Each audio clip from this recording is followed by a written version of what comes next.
Welcome to another edition of Living with Purpose.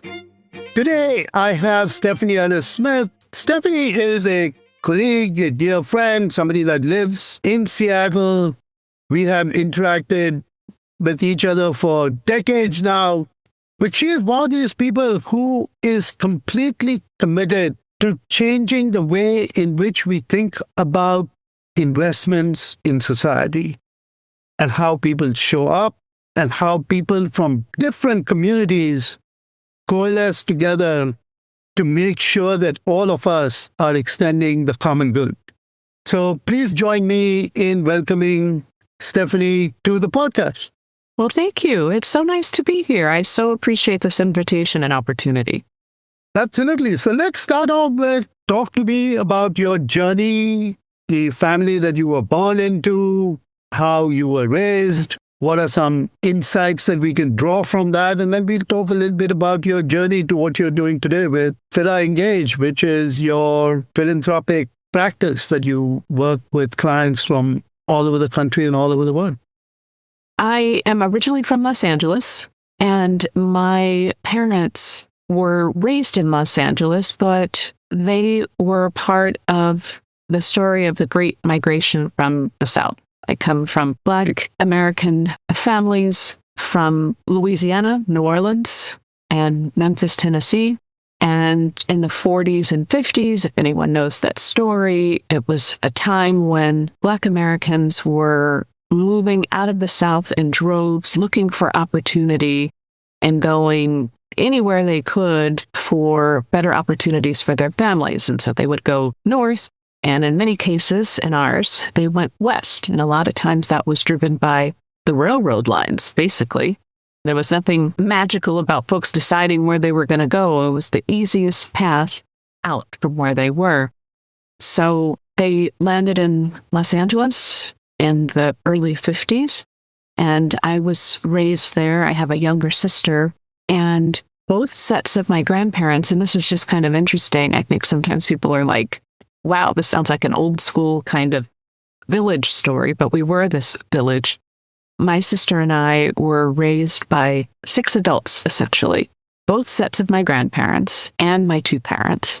My grandparents lived very close to us, and they were at our house every day for meals. The grandparents would alternate picking me and my sister up from school. We were like immigrants in many ways. They all sort of pooled their money to send my sister and I to very elite and prestigious private schools. We were the second Black family in this one large neighborhood in the suburbs of Los Angeles. So we were kind of, the odd flowers out. But we had this pod, and we were sent out, my sister and I, as emissaries into this kind of new world. And they would bring us back home where we were nurtured, forced to study, and then back out the next day and reporting back, basically, what this was like. And my sister and I ended up with, obviously a very different life than my parents and definitely my grandparents because of how we were raised. So did your grandparents also move with your parents when they immigrated or moved out to Los Angeles?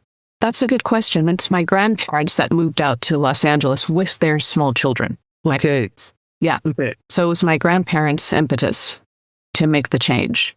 So they were very, very focused on that. And they had every kind of job, under the sun, picking oranges, working in hospitals, postal delivery, retail, you name it. And then your parents were raised in LA. What was their life? They were raised in LA. In many ways, they were kind of the first generation in some ways. My parents had very good sort of middle management, upper middle management jobs. I was the first one in our family to go to college. But my mom was a stay-at-home mom for the first 8 years of my life and then made a really, I thought, very wise decision in her career and deciding to take a job. She decided in 1978 to start working for Delta Airlines then. And at that time, pre-deregulation, we were able to fly everywhere anywhere Delta or its partners flew in the world for free, often in first class, because first class was empty in those days. So no one was paying that much. So they would just put employees and their families wherever there were empty seats. So again, my sister and I were introduced to this whole international world that my grandparents never saw until my mom started working at Delta. So that was a really wise choice on her part. And then my dad was in the retail furniture business and was sort of a middle manager executive in furniture. So that's how we were raised, with this maybe middle to upper middle class lifestyle. But that was driven by my parents, but also supported by my other 4 grandparents. So it was our pod of 8 that kind of did all of these things together and pooled, resources, experiences, money together, all to, support the growth and development of me and my sister. My dad used to joke, like, 401k, what are you talking about? You and your sister are my 401ks. We're doing all of our investment in the 2 of you. And they did. And they didn't have any other siblings, or they had siblings who were not part of the pod? My mother is an only child, and my father had one brother who has since passed away, but he never had any children. So it was a very small pod. Yeah, no, that surprised me. Very interesting. And this whole sense of a pod, which really is a sense of belonging into a community and nurturing. So you graduated from school in the LA area, and where did you go to study, and what did you study in college?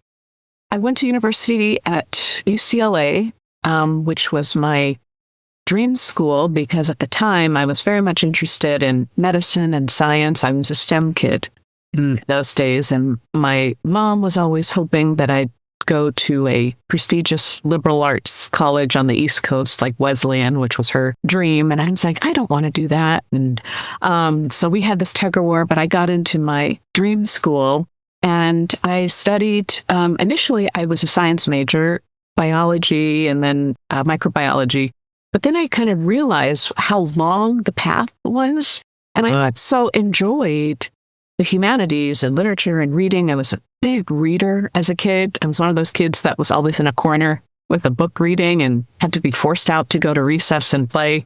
So I changed my major to English, and still planning to be in the sciences, but UCLA at the time did not offer a double major. So I still took all of the coursework for med school, but I just did it as an English major. So I had a lot of classes and coursework. I was there for 5 years, which I loved. It was a great experience. It was probably one of the best moments of my life. I was in every department on that campus, from ants to the humanities to all of the sciences. And finally, I had finally got my credits to graduate to satisfy both sides. And then UCLA had to pull me aside literally and say, it's time for you to go. You got to make room for somebody else. You have too many credits. So I was kicked out of the nest. And then what happened once you were still to the... So you got kicked out of the pod, Right. from UCLA. Then you got kicked out of the nest from UCLA to go where? So there I stayed. While I was doing my undergraduate degree, I got an amazing opportunity to work in a really prestigious research lab on campus doing work around stem cells with a very well-known scientist. And so I worked in that lab starting my junior year, and they offered me a position to stay on while I was applying to med schools or graduate schools after I graduated to work full-time. And so I got the most amazing experiences. So I stayed there for another year. I worked on projects like I got to do, there was a very famous and important drug called erythropoietin, EPO, that came out from Amgen in the late 80s. And I got to do the trials for the final trials on behalf of UCLA for the labs. I mean, it was the stuff that we got in there to do was phenomenal. And then I started applying for med schools. And here's where things start to get interesting. Doctor, I did not get into any med school. Not one. 40 I applied to. 37, actually, 37. And I did not get into one. And they all were saying that I was not committed. Literally, one finally said that I was not going to be a good investment because I had clearly another focus, being an English major, and I took also a lot of foreign language.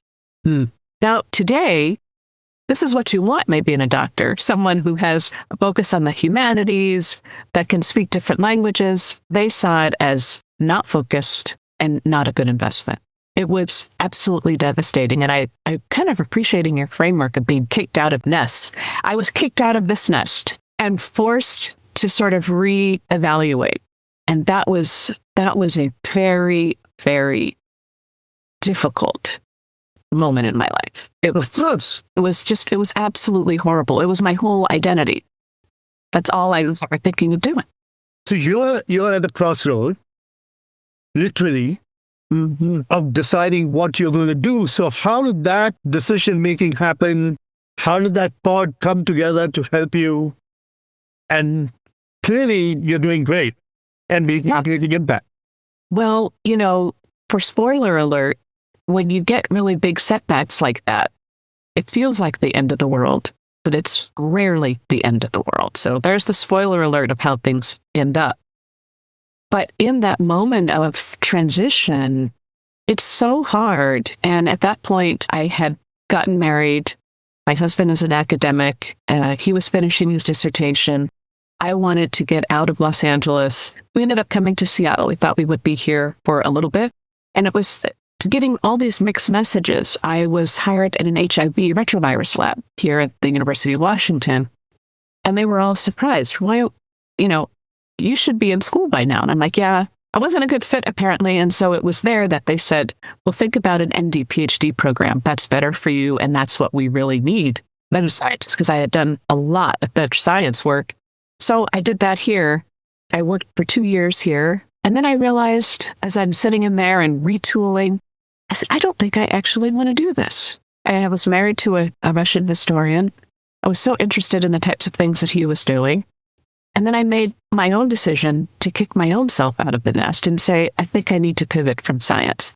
Maybe it was the universe trying to tell me something. Maybe I belong somewhere else. I love it, but is this the kind of life that I want to lead? Which is it's a rough road for a very long time. So I withdrew my applications from MD PhD programs. I left my job and then decided, I don't know what I'm going to do. And so to go back to your question about how did the pod support, the pod was like, oh no, what's happening? What are you doing? My parents were like, we've invested so much money in your education. All I knew was very high-tech things that were very specialized. So that was a concern for them because they're like, okay, you can't send a fax, but you can put together a PCR machine. Like, what is that? How does that work? I started volunteering because I had nothing to do and I was really worried and I was in a very difficult moment in my life. This is another big moment. It's about the importance of volunteering. I happened to start volunteering for, of all things, an art history project for the artist Jacob Lawrence and his wife, Gwendolyn Knight Lawrence, and they're very famous artists. And after I see your eyes getting big, so you clearly know Jacob Lawrence. And I started volunteering 10 hours a week. Fast forward, this turns into a full-time job for 5 years, putting together a 2-volume book of the life's work of this very famous American artist. One of the most influential American artists of all time. They became like surrogate grandparents to me. They became almost like a new pod. I grew up around old folks, grandparents, and I moving to Seattle, I had missed that. And then in comes Jacob Lawrence and Gwen Knight, and they kind of take on a local grandparent flavor for me.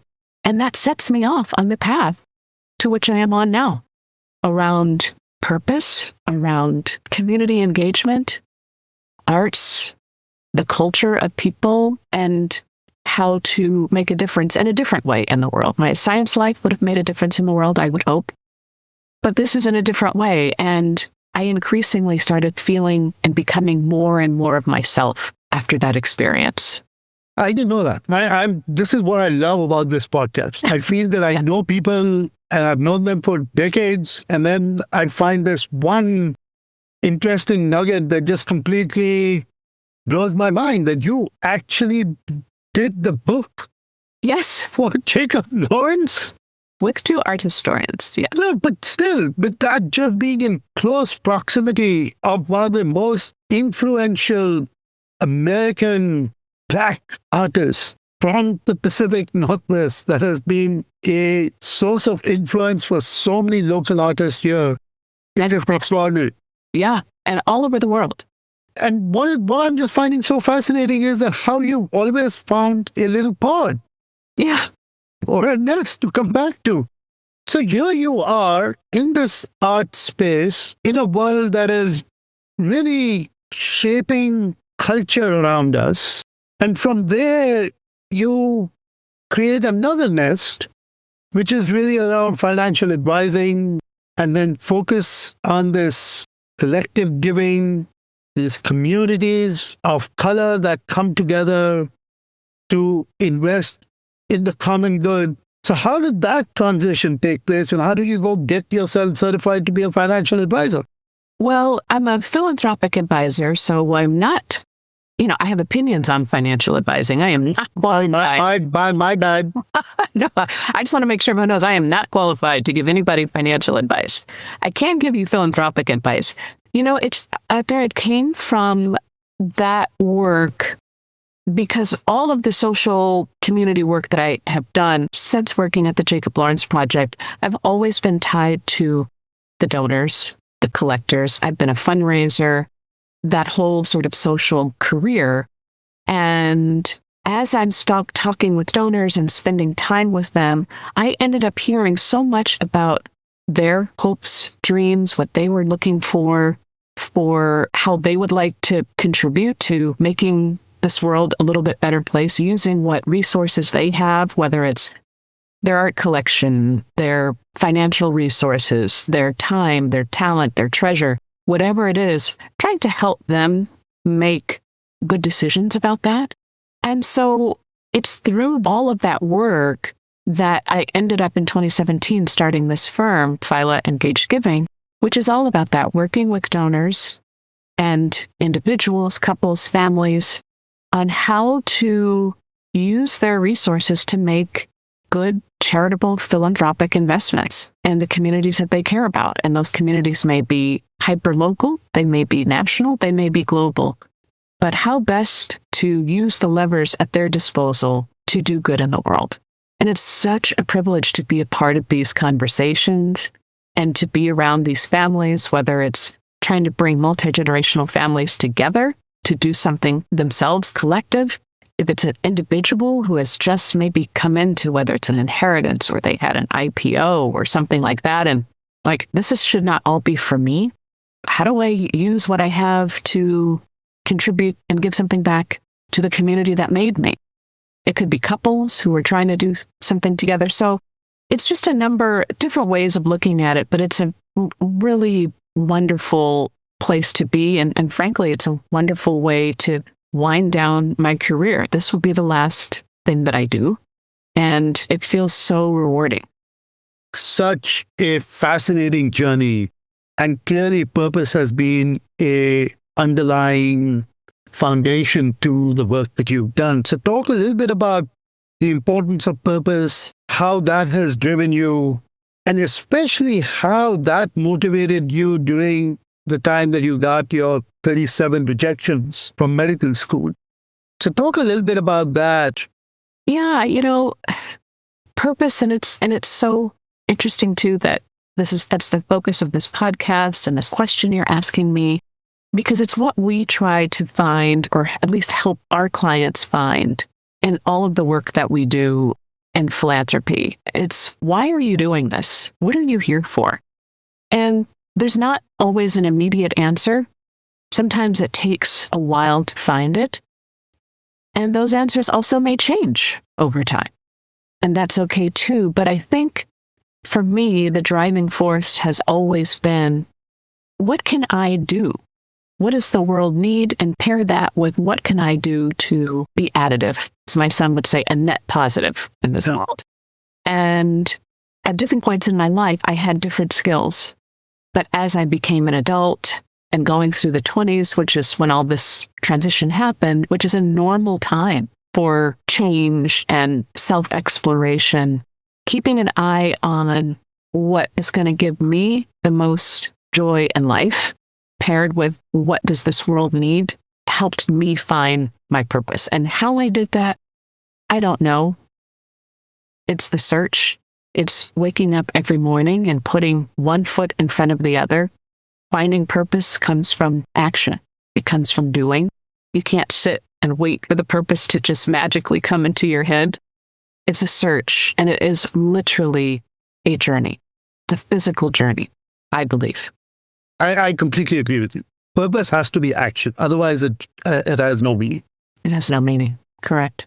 One of my other guests on the podcast, she basically said that purpose comes from your memory. Your memory.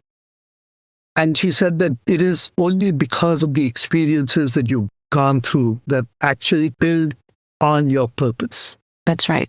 100%. It's not something that you just craft and say, this is my purpose. Right. So whether it is through the journey that you've been through, some people discover it early, some people discover it later, but it all comes through your memory. And memory is basically just a set of experiences. Correct. I love that. And, this other guest that I had in the morning, he basically said that purpose is your lighthouse in a storm. Mm-hmm. He's this young man who actually started a network of students on campuses that wanted to go into the social impact space. It's called the Millennium Campus Network 18 years ago. And he's just, he's in his 30s. So he started it when he was 18 years old, a junior in college. So it's this notion of experiences. And I just find your way of stating it through your pods and through your lists is just a different way in which people experience. So let's end with you giving us your one golden nugget, a piece of wisdom that you want our listeners to, listen to. This little nugget comes from my grandmother, and it's one of her old-timey statements, but I think it has helped me navigate through different types of jobs, industries. I've been in several different kinds.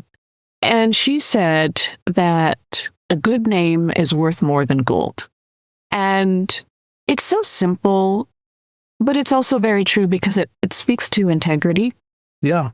And it speaks to trustworthiness, that wherever you go, whether you're moving industries, moving pods, nests, your name travels with you. Yeah. And who you are as a person and the type of integrity that you bring with you, wherever you go, wherever life is taking you, that is the one constant. And that is what opens doors. I completely believe in the fact that your name counts more than gold. I mean, a name, I believe, is reputation. Yes. And the reputation and what you leave behind and extend the common good. Stephanie, this has been such a wonderful conversation. Again, to our listeners, I like to end reminding everyone that purpose is that renewable source of energy that continues to drive humanity forward. Focus on that.